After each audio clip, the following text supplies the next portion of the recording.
Hey guys, welcome back to my channel. My name is Gillian Berry. I am so excited for today's video because we have one of my favorite people on. We have AJ Dybka of the Hungry People podcast. He is absolutely amazing, and we are going to have a great discussion today about the hardest parts about being raw vegan. So on my channel, I love to talk about how amazing it is and how great it is all the time. And I think it's also very important to talk about the downsides and the hard parts and maybe some solutions for those things as well. So please say hello to AJ. I'm so excited to get started. Hey, AJ, what's up? How are you? Hey, I'm doing great. I'm really happy to be here. It's going to be a real good one today. Yeah, it's going to be great. I love talking to you. So I was recently on AJ's channel as well, and it was great. I loved it. And I will also link his channel below. And he is on, where can everybody find you? Because you're so well spoken, amazing. I love your attitude and how you're so open-minded to everything. You don't come across like judgmental at all. And I think you're really great. So where can the people find you in the podcast world? Just about me being really great. It took a lot of me being pretty crappy to get to that point and self-correcting. So yeah, it's nice to be it's nice that you see that because it took a lot in me to improve in that way. For people, as far as where people can find me, Michael Patrick him and I have a podcast called the Hungry People Podcast, and we upload it to Apple, iTunes, podcast app, BuzzFeed, and YouTube as well with the video. And you can find me on Instagram as well, AJ Dybka. Perfect. So everybody go check him out because he's awesome.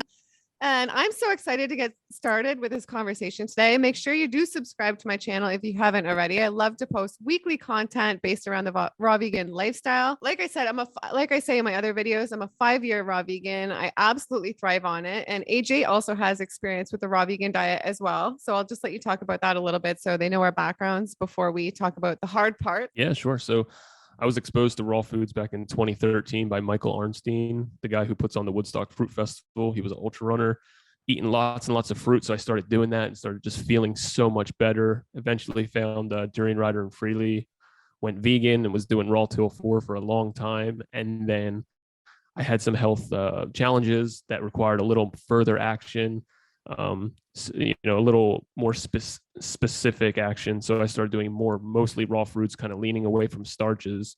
And then I kind of got more into the detox world and got myself in a little bit of trouble, got myself pretty skinny, unhealthy, and then I had to work my way out of that with raw foods. Actually, I was unable to gain weight on fruit or on cooked food. I was plateaued at 135 pounds and I was 6 foot tall. And I called Dan McDonald, the Life Regenerator, and he got me on green juice and Puridyne protein. And in a matter of a couple months, I was back up to my normal weight. And I do spouts of raw, like usually 100 something days at a time. And then I kind of dive back into some other foods, depending on exercise and different things. But I noticed that I feel my clearest and I feel the least inflammation while on these foods. But we're going to talk about why it can be a little difficult to sustain today. So it's a perfect transition. That's great. Yeah, so let's get into the hardest parts about being raw vegan. First, I'd love to discuss how it can be a lonely diet in a way, because not so many people eat this diet, right? So I think for a lot of us, we can at times feel very lonely because we don't have those same connections over food like we used to when we go to eat with people or sitting around at certain gatherings or things like that. It's a very isolating diet in some ways, it can feel like. So we'll start out maybe with your thoughts on that, and then I'll chime in for sure. Yeah, well, you can imagine that if you're just a vegan and you're going out to eat with friends and family, that limitation right there can make it challenging. It's like, is there anything besides a salad? Or is there anything besides French fries for you to eat? But imagine taking it to the next level where it's like you're raw vegan.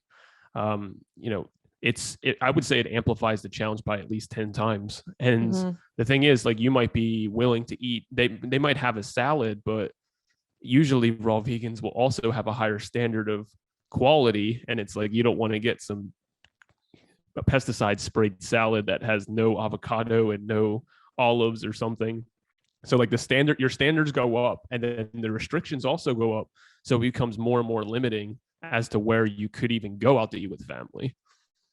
And it almost evolves from there. It either gets lessened or it gets, more strict over time. So I find that to be pretty amazing that vegan in itself can be challenging. And then like for all vegans, the next step.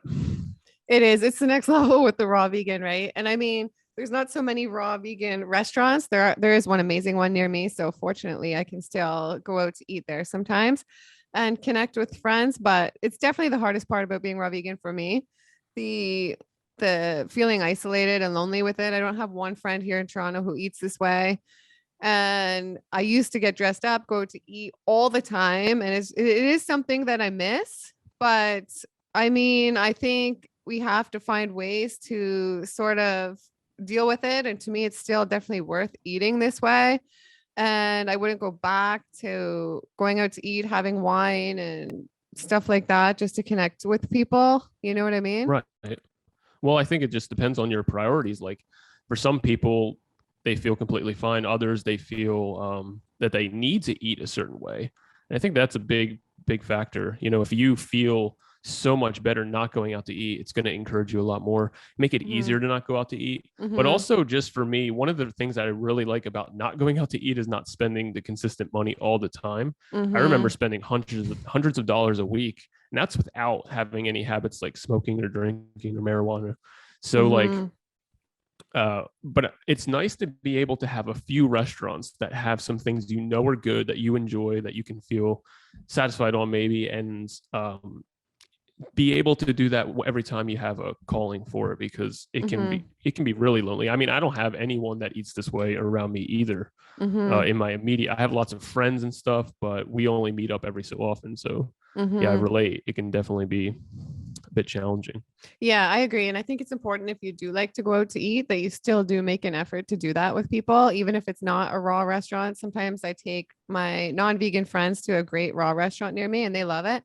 But even if it's not that, like even just going to a regular restaurant, asking them to put together a raw meal for you and making sure you still get out and do that and feel connected and feel like you're a member of everything.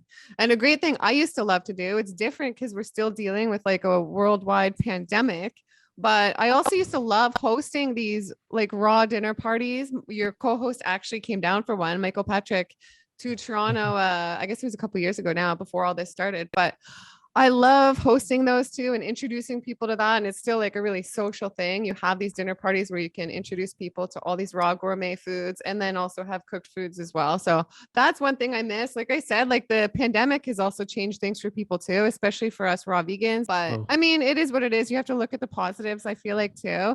And to me, my vibration is so raised and I feel so good on this diet. So it's definitely outweighs like the things you lose by maybe socializing as much or things like that, or connecting as much, you know?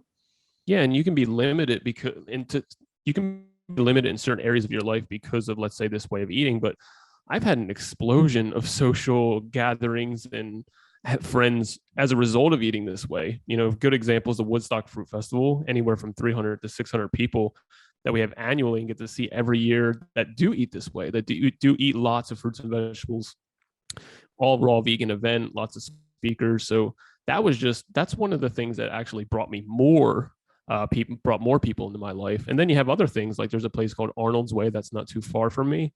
You know, I did some public speaking there. So not only was it like community based and raw foods, it's like it was kind of my first opportunity to talk in front of an audience. There's certain restaurants, like when I was in Chattanooga, Tennessee, it's called Southern Squeeze, and it's just the best environment, all kinds of high quality organic foods, all plants, mostly raw, all the desserts 100% raw, donuts and stuff. And you can, of course, that's not the healthiest thing in the world, but when you eat it, you don't feel like, you know, inflamed and full of all these chemicals. So I feel as though because the standards are raised, you get to experience a lot more in life because you really appreciate it and you kind of seek it out. Whereas a lot of people just kind of go with the flow, eat McDonald's every single day. And I know many people that do that. It's so and true. It limits them by far. Yeah. Same town, same crappy food. Yeah. Expensive. You would figure fast food was cheaper. It's actually so expensive. Wow. And you know what? I feel like too, your vibration is higher. Like I just feel so much better. And I almost like feel like I want to be around people more, accomplish more, and socialize more than I would if I was eating not so good, you know? There's nothing better than feeling great. I mean, you can take care of your family, you can earn the money you need, you could be the man or woman or person that you always wanted to be. You can't do that when you're sick in bed. And I think you have to put yourself first, even if sometimes you have to lose some of the people in your life by taking on this lifestyle. as your habits and your lifestyle may change.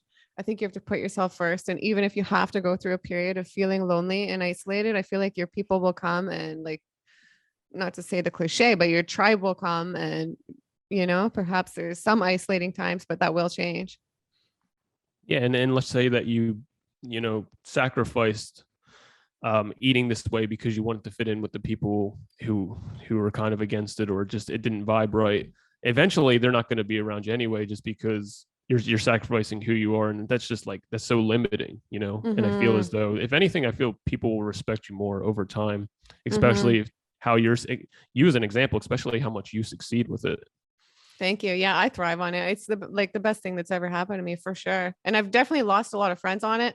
I mean, prior to going raw, I used to go out. We would have Monday out at the local restaurant. We would drink a bottle of wine every Monday, the pizza, and I would go out on the weekends too. So I did lose, like, I'm definitely not close to those friends at all who I used to go out and do that with. And I went through a period of time where I thought, oh, should I go back to just that lifestyle to have the connection with those people? But no, I feel like I can thrive and grow better, even if I had to go through periods of losing those friends and maybe not having many close friends, and growing from it and just being a better person and finding my people later on. That's something I personally struggle with a lot. It's really hard for me to let go of people because I hold connections very dear to me. And just for me to separate myself takes a lot. It either has to take a lot on their end, meaning that, they're not good for me at all, or the fact that I just can't handle, or I can't sustain being around them, because it's not because of them, but just because I can't sustain or handle that. So it's not like pointing a finger, but it takes a lot for me to do that. And it always kind of beats me up, because I want to be close with people. I don't want it to be separation in any way, but sometimes it's just necessary. Me too. And it's so easy, I feel like, with relationships, whether it's a significant other or a friend or something, it's so easy for humans just by nature, I feel like, to want everything to last forever, And then when things change and maybe the relationship doesn't work, I'm the same. I have a hard time with it too. And I want to talk about Woodstock. You talked about Woodstock. I know you guys did an episode on Woodstock Fruit Festival, which I think was awesome, because I've never been. I don't know too much about it. And I loved seeing your episode because I don't see too much of that. So I'm definitely planning on going next year. My girlfriend Sophie and I are going to go, and I'm so excited. So that must have been just awesome. So socially, you found it was good, and the food must have been amazing. So I wouldn't say I'm introverted, but I would say I'm kind of shy in general, just going around new people, new groups. And, I've gone 3 years now. This is my third year. And it always takes me a day or two to warm up. I remember the first year going, I'm like, oh, I don't fit in anywhere, because I just wasn't really talking to that many people. And then always by day 2 or 3, I just completely open up, and have the best time of my life. The people there are so friendly. Even though there's all different cliques that kind of divide up, everyone's still friendly with each other and interacts. And it's just nice. It's hiking, it's canoeing, mountain climbing, running, biking, fitness classes. It's all raw foods, salads at night, fruit all day, nice cream, cinnamon rolls, tropical fruits, like from Miami Fruit. They bring a lot of different stuff.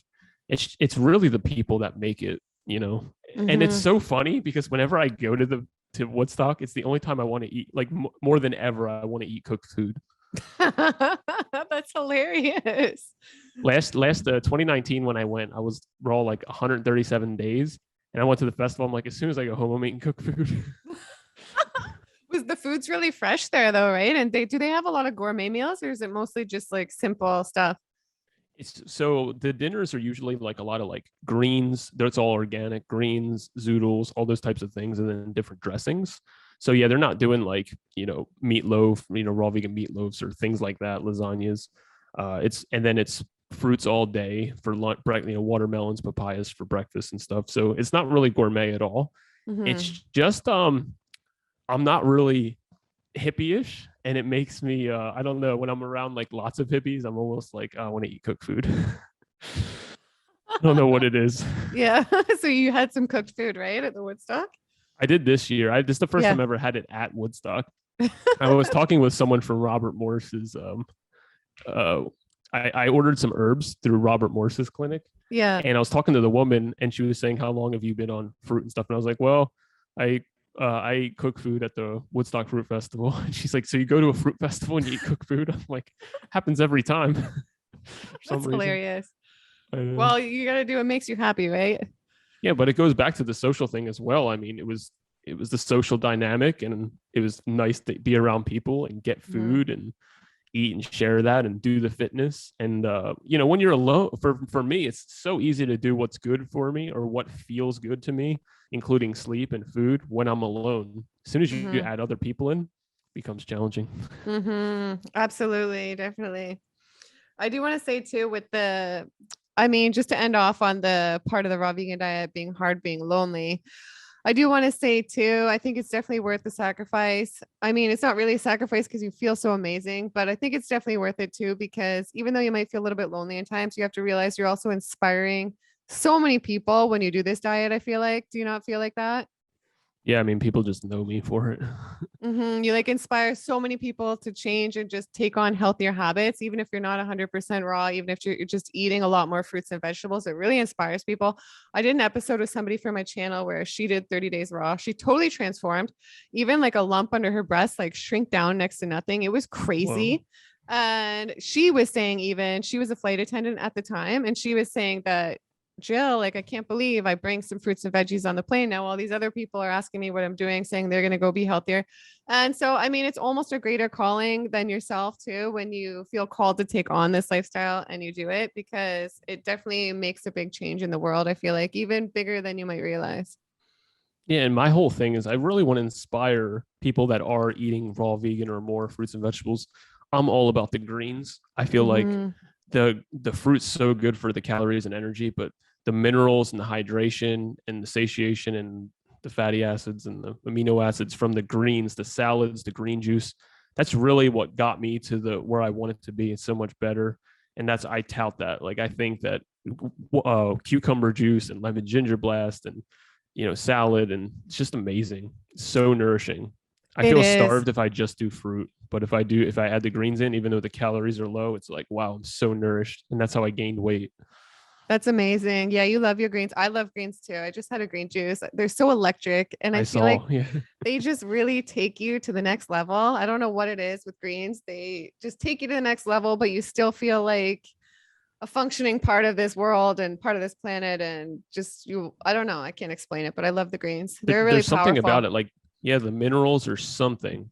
I'm pretty sure it's the minerals. A lot of people say like it's because it stops detox and stuff. It's no, I think it's nourishing you on a level that you really, really need. And I remember Hmm. seeing a video by Doug Graham years ago where he was saying like, people were like, do you recommend an all fruit diet? And he's like, when people don't include greens, he's like, I see them lose their hair, their teeth, they all lose their health. And it's just like, maybe for a period of time, you can Hmm. experiment without it. But I think, Jillian, that you're probably the best example I can think of someone who just really succeeds on this diet, and you eat a wide variety of Hmm. foods. You're not just doing, 20 bananas all day and then Mm-mm. lettuce at night. Like you have wide variety and delicious looking food. It actually looks fun to eat that way as well. I watched your What I Eat recently and I was like, oh man, that looks great. And it looks so simple and easy.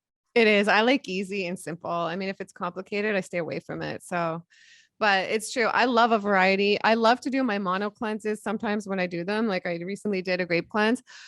But I mean, I think a variety is so important. It's definitely what I thrive on. I feel imbalanced if I were to only eat fruit like long term. I can't. I like to have variety. It definitely makes me thrive. Fruits, vegetables, nuts, seeds. I love gourmet meals like the stuff in Yeah. my what I eat videos. But I used to eat very simple when I first transitioned to the raw diet. It was super simple, like just a super simple salad, not even dressing, just avocado in there for the dressing. And I didn't make any of these meals, but it's important to just go with what you feel like doing, changing with the times. And that's what I feel like doing lately. And I'm feeling amazing.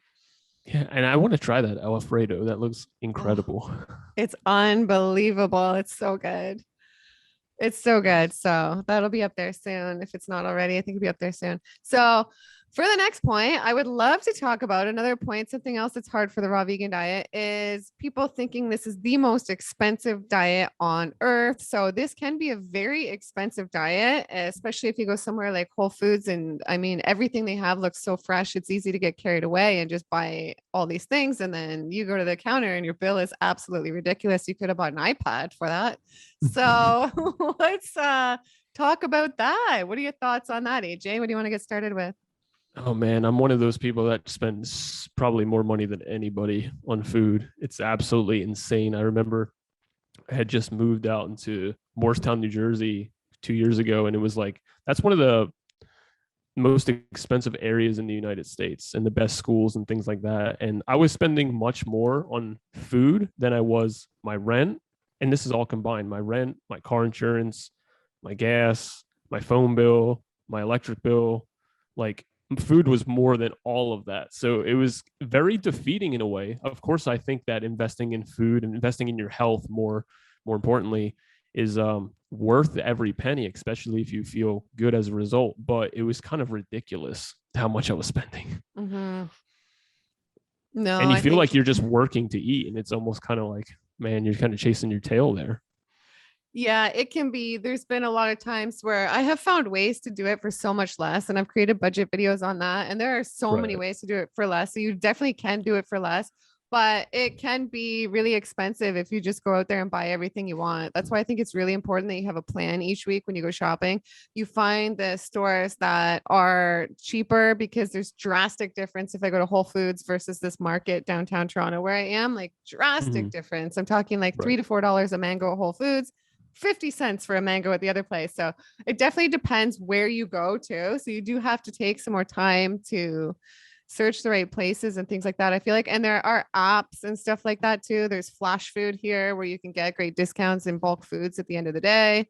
So I feel like there's definitely ways to do it, but it can cost a lot of money. I I think do. Misfits Market is another one. A lot of Mhm. the people in the support group that I run use Misfit Markets for their produce. That's awesome. I do feel like still though it is worth it even if it costs more money. I do feel like it's the greatest investment you can make is in yourself. It is what I spend more money on than anything and I don't feel bad about it. So I think we're all feeling beings too, and I think when you do something like that, I mean, it's hard to feel bad when you're at the checkout and you're buying healthy food, even if it's a little bit more than you would spend on the standard American diet. You feel good about it because you're nurturing yourself. So then you go feel good, you eat healthy food, you feel even better. And I feel like you attract better things versus, if you're not taking care of yourself. Yeah, going off the attracting better things, I mean, it's unbelievable since incorporating a lot of this stuff into my body and into my mind, how much it's paid off and how many people that I met as a result, and the podcast starting, and just it's completely worth it. I think that the way that I was doing it was a certain type of way that just was so much effort and so much money. And now like I've kind of found a better way to do it as well. I remember that I was spending probably like $50 a day before, sometimes $70 a day, and now I'm doing more like $25 a day, which is still like significant to a lot of people. A lot of people are spending $100 for the whole week or something. Mm-hmm. And I found that actually the more convenient ways are also usually the cheaper ways. So like if I'm grazing on fruits all day and doing salads and things, that's pretty easy, convenient. But what I was doing is I was talking with Lou Corona and Dan McDonald, all these guys who raw vegans, and doing more like the lemon ginger blast and making fresh gorilla milk. And I'd have to go to the Asian market, and I would have to go to Mom's Organics and sometimes Whole Mm-hmm. Foods. And with the gorilla milk, you actually make a green juice, and you make the milk with the almonds and the coconut, and use the pyridine protein, and then you mix them together. And it's like the best thing in the world. I would drink it every single day. And I loved it, but it was so much work. And just to make that was like $20, just that Wow. one lunch thing. So I think it's worth it and I love it, but sometimes you just get a little exhausted from both the effort that it takes to make it and then the amount you have to work to be able to afford it. And I Mm-hmm. think that one of the great things that happened as a result of eating more expensive and just having such high standards is that I started working so much harder and I started being more diligent. And as we touched on earlier in the show today, you tend to go out to eat less and socialize less. And one of the benefits of that is you're not spending all the money going out to eat, on drinking, on all these habits that people, I had customers when I worked in different stores before that would spend $600 a month on cigarettes. So if I compare it, when people try to make me feel bad about buying 70 cents organic bananas versus 60 cents conventional or something, I kind of rip them a new one in a way. But it's so many people just like to point out little things that don't matter. And really, if you compare what other people are doing with their money, usually it's justified even beyond just feeling good. You know what I mean? Those are great points. And it's so true. I used to spend so much more actually, if I really looked at the numbers, especially with what I would used to spend in the club and stuff like that. I used to go to the club every weekend. Yeah. It was just crazy what I would spend. And you would be spending that money for like not taking care of yourself, for a negative. You'd wake up and feel like crap. It takes you days to start feeling good again. And you're not feeling good or attracting good, stuff like that. Yeah, it's like getting a good car or a good piece of equipment like a Vitamix or a Green Star. It's going to work. It's going to last. It's going to be worth it. Whereas you go buy, something else, some kind of like cheap blender, it might break every year. You have to go buy another one anyway. So it's more just having priorities. And sometimes you have to go with whatever you can at the moment. But I prefer to invest in what I'm doing with myself and especially in my health. And I feel like too, another way for people to eat for less too is eating in season is a big thing. I mean, I think most people know that, but I did a video. I had so much fun doing it where I showed people how to eat for $50 US a week. And it was great. And I did it too. I ate that week for $50 a week, that specific week too. And I had more than enough food. And it was actually amazing. And I made some gourmet meals too. And one big thing that I've gotten into recently, which is a huge savings for people is, which I love, and I don't know if you do it, I can't remember, I think you do a bit of it, but soaking lentils. So soaking and sprouting things. I love that. And it's a huge savings and you get so much food, especially when you soak lentils or chickpeas. I haven't soaked them myself, but I eat lots of sprouted lentils. I love them. But I can easily make, again, that like super expensive because I just go buy the ones that are already ready. So it can add up, but it's delicious. I love it. And I'm a big lover and believer in Hippocrates, and they're all about the sprouts. And I just feel really nourished when eating them. I love it. I think it's great for the microbiome. It's refreshing. So good. I feel I get so much more out of it than I do, say, lettuce or spinach or something like that. So talking about the microbiome, that brings me to our next point. So I think another part of the raw vegan diet that can be difficult for a lot of people, especially when starting out, is not feeling full. So I wanted to talk about this, and some of my thoughts on this are part of the reason that people don't feel full, especially starting out, is they still have to be very patient while their gut microbiome changes. So our gut microbiome, it is so heavily tied to the strength of our immune system, and it is so important for our health. And if you have fed your gut microbiome not so great for years and years, maybe even decades, it might take a lot of time for your gut bacteria to change and for the cravings to change and for you to start feeling more satiated and full as your bacteria changes. So what are your thoughts on that?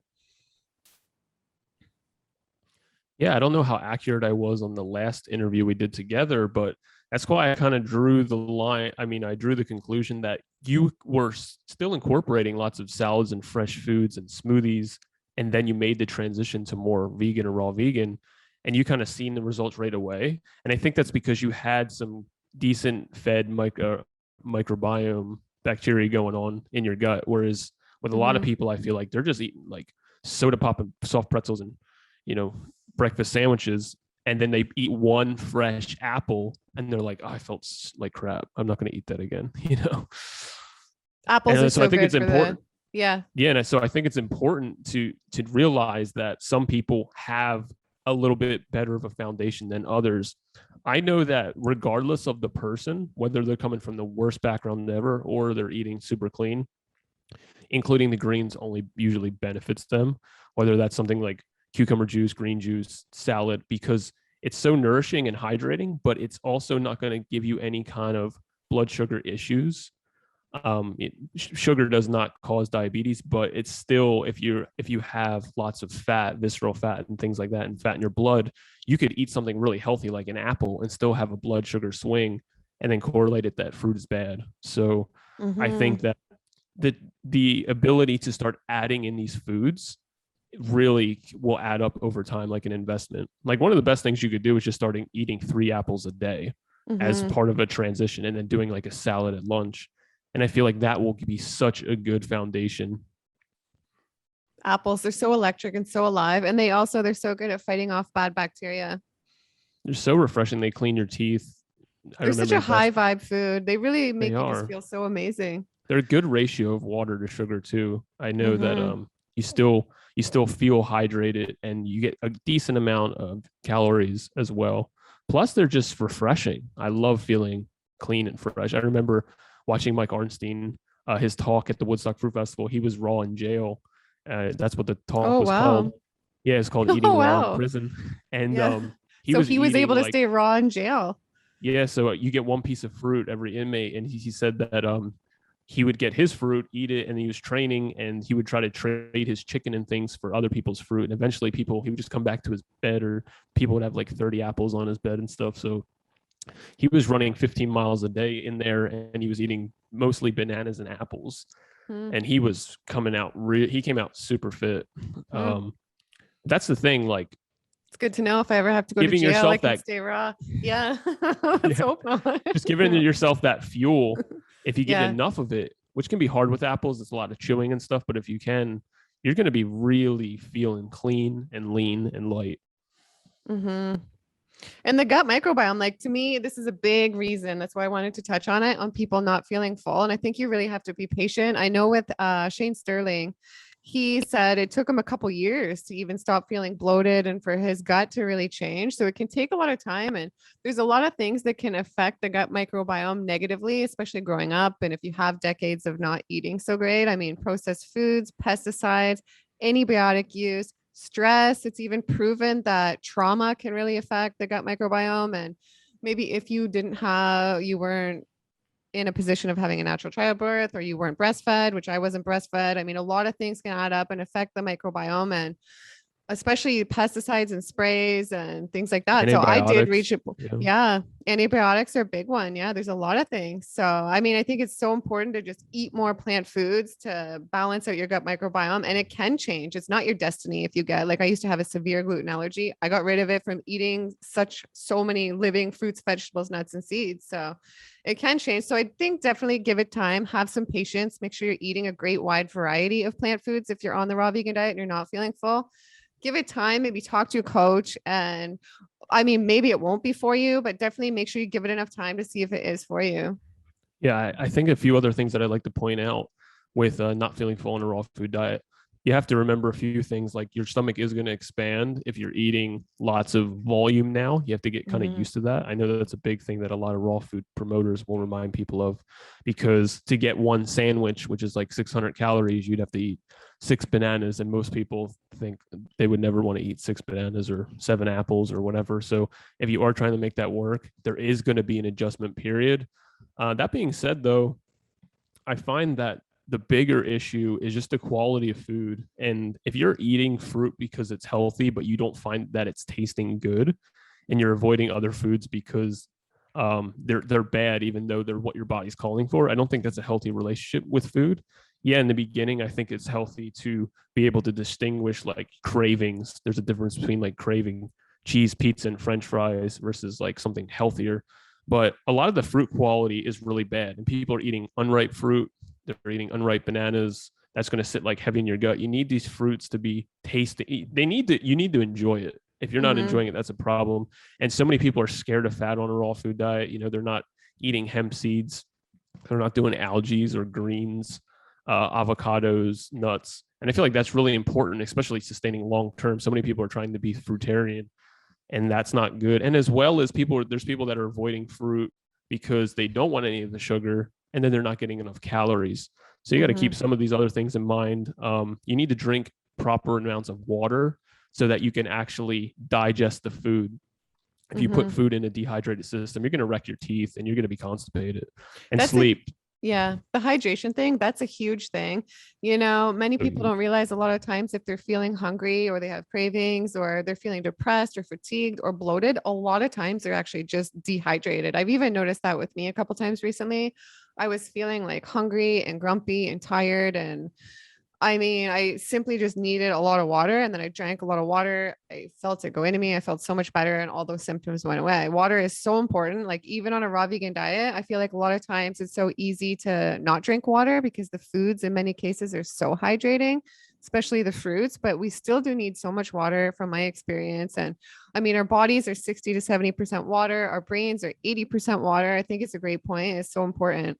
Yeah, preventing acid reflux, dry eyes, body odor, so many things. Water is just, of course, it's one of the top three, and sleep. I Mhm. mean, if you're not sleeping well and you're trying to eat this way, as if you're not eating enough, it's gonna be hard to sleep. If you're stuffing yourself all day and you get to bed and you have a bloated stomach, it's gonna be hard to sleep. So Mhm. there's gonna be that adjustment and figuring out give and take. I found that it was much easier for me and the people around me if they started including more good foods and still allowed themselves to eat what they wanted, but at least they're starting to starting to fill the space with good, so that they're eating less garbage. Mhm. And that seemed really sustainable. I remember there were so many times where people were just try to eat the good and they fail like over and over and over. And Mhm. I think you have to link it. If you feel amazing, it's gonna be easier to do. But if you're one of those people that it takes a little while to get going, just remember to include more and just get those good habits going. Also move your body. So many people in the raw vegan focus Mhm. on detox and they never move or get fit or anything. And that's, you want to get all that oxygen blood flow, and it's going to help you sleep. It's going to help you digest and get hydrated as well. And I think These green things juice take is time. Yeah. yeah, and I think green juices really help you Oh, it's so feel good. amazing and want to stay on track. Like when you have a green juice, you just feel so electric and it makes you want to eat more of the living fruits and vegetables and stay on track. Completely.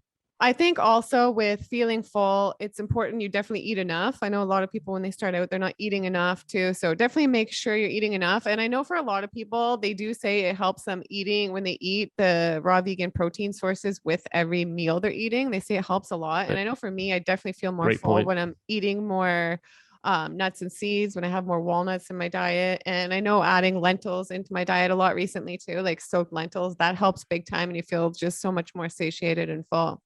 Yeah, and so it's such a good point about the protein, because it's almost a joke in vegan and raw vegan, like, we know where we get our protein, et cetera, et cetera. But so many people are low, not necessarily that they're deficient, but they just don't get enough. They're floppy and they have these noodle bodies, and you need some of those building blocks. I mean, there's nothing wrong with protein; it's Mhm. essential, just like Mhm. fat is.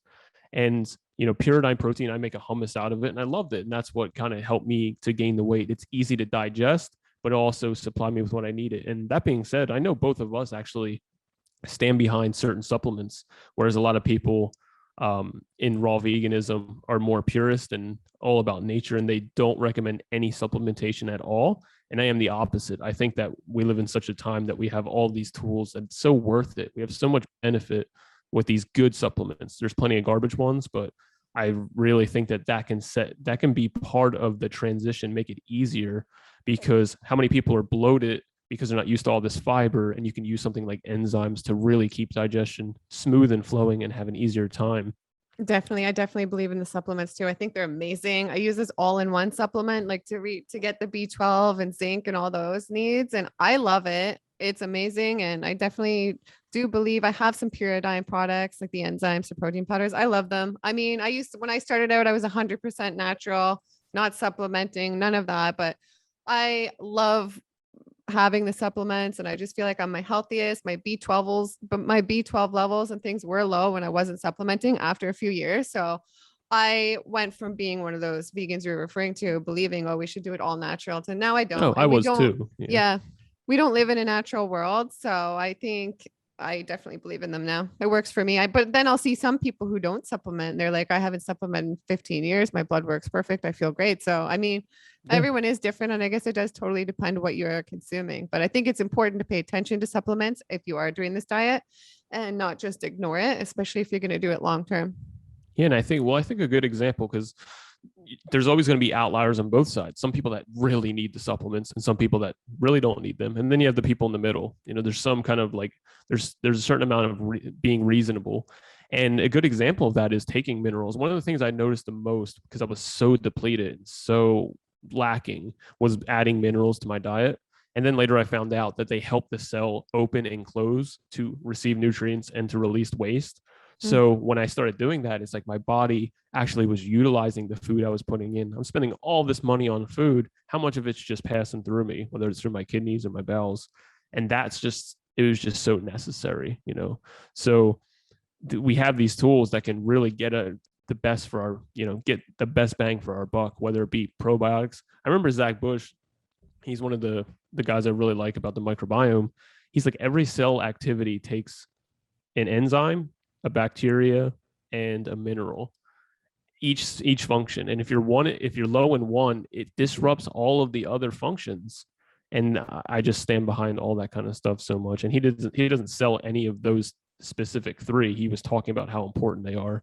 Absolutely. And yeah, incredible.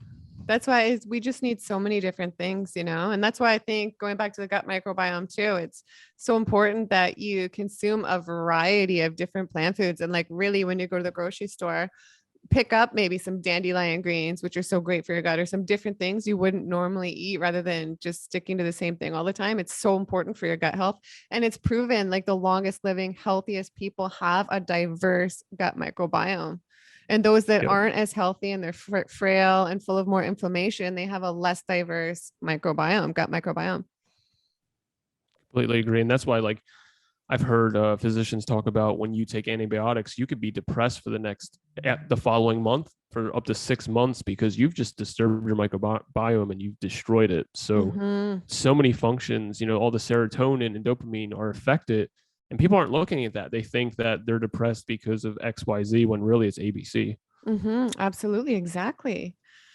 Okay. So maybe we'll touch on our last point now for things that are hard being hard with the raw vegan diet. My last point I wanted to bring up was the inconvenience. AJ mentioned that too to me before we got on here. So I think that's a big thing. People feel like it's not convenient, maybe because they have to go to the grocery store more. I know for me, I go to the grocery store a couple times a week at least to get the freshest food. But for me, I enjoy going to the grocery store. I don't mind it at all because I feel good. I'm taking care of myself. But I know a lot of people probably think this is a huge pain, especially starting out. So maybe let's talk a little bit about that. What are your thoughts around that, AJ? Actually, my number one complaint of the diet. I just, I feel as I'm with you. I want the freshest food. If I'm eating raw foods, I don't want 5-day-old, produce. The greens don't hold up as long. You want fresher greens. Some fruit's fine. If it's in the fridge, it's fine. Apples and certain melons and things. But I end up usually going for something at some point of the day, probably at least 5 days a week. I'm going to the store because my appetite's so big too that I don't necessarily want to buy $300 worth of produce at a time, especially if some of it could go bad.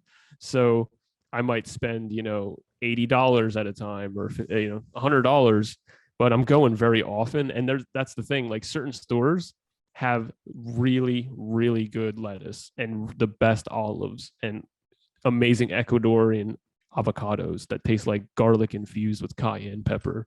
But then, but then they're like, oranges suck, and their dandelion greens suck, and their kale sucks. So it's like, all right, well, the store is only across the street. I'll go to the other one that has the good kale.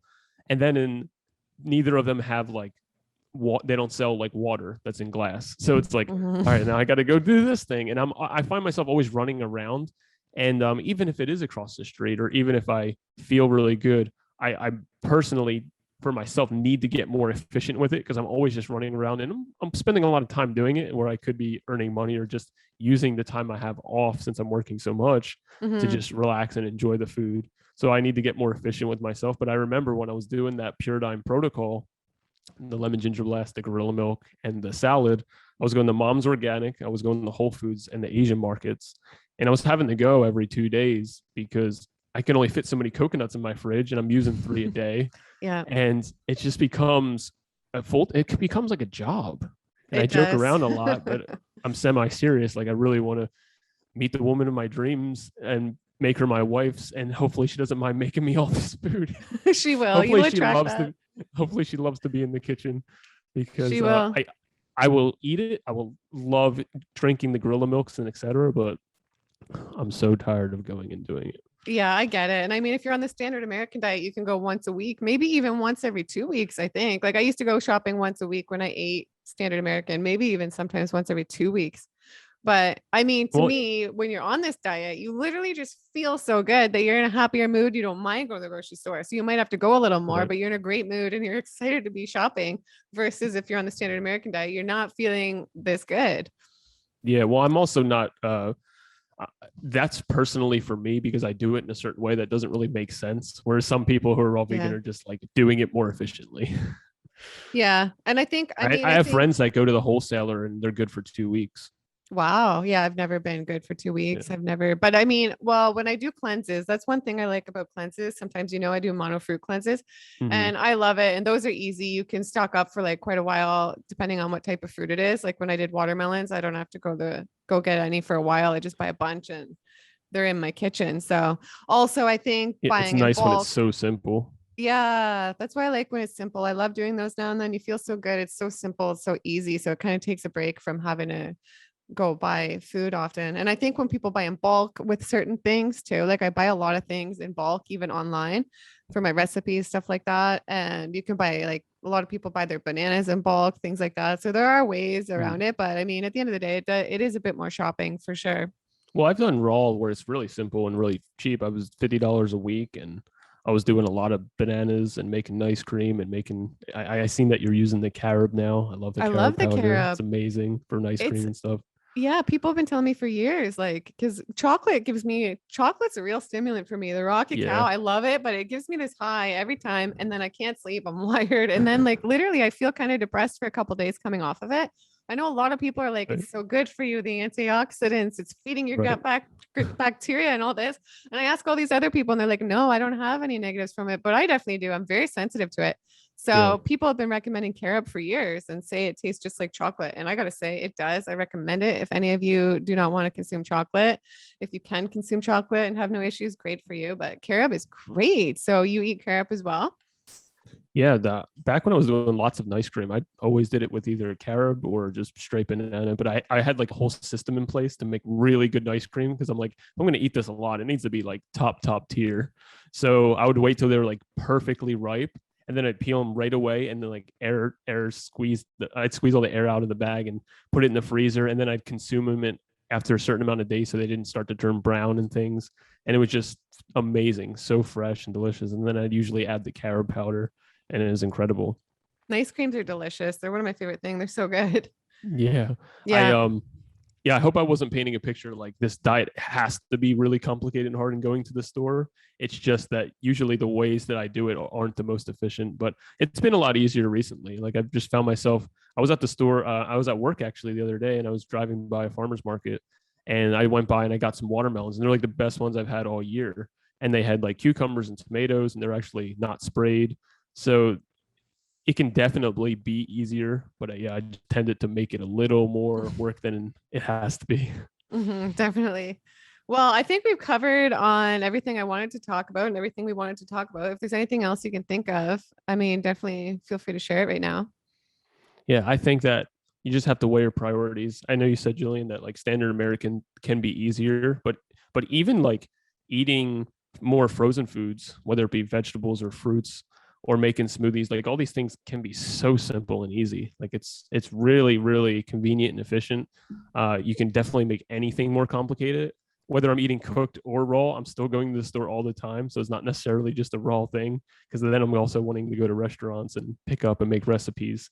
So we just got to focus on where you want to put your energy. It can be affordable, it can be expensive, and it can be easy or complicated depending on how you make it.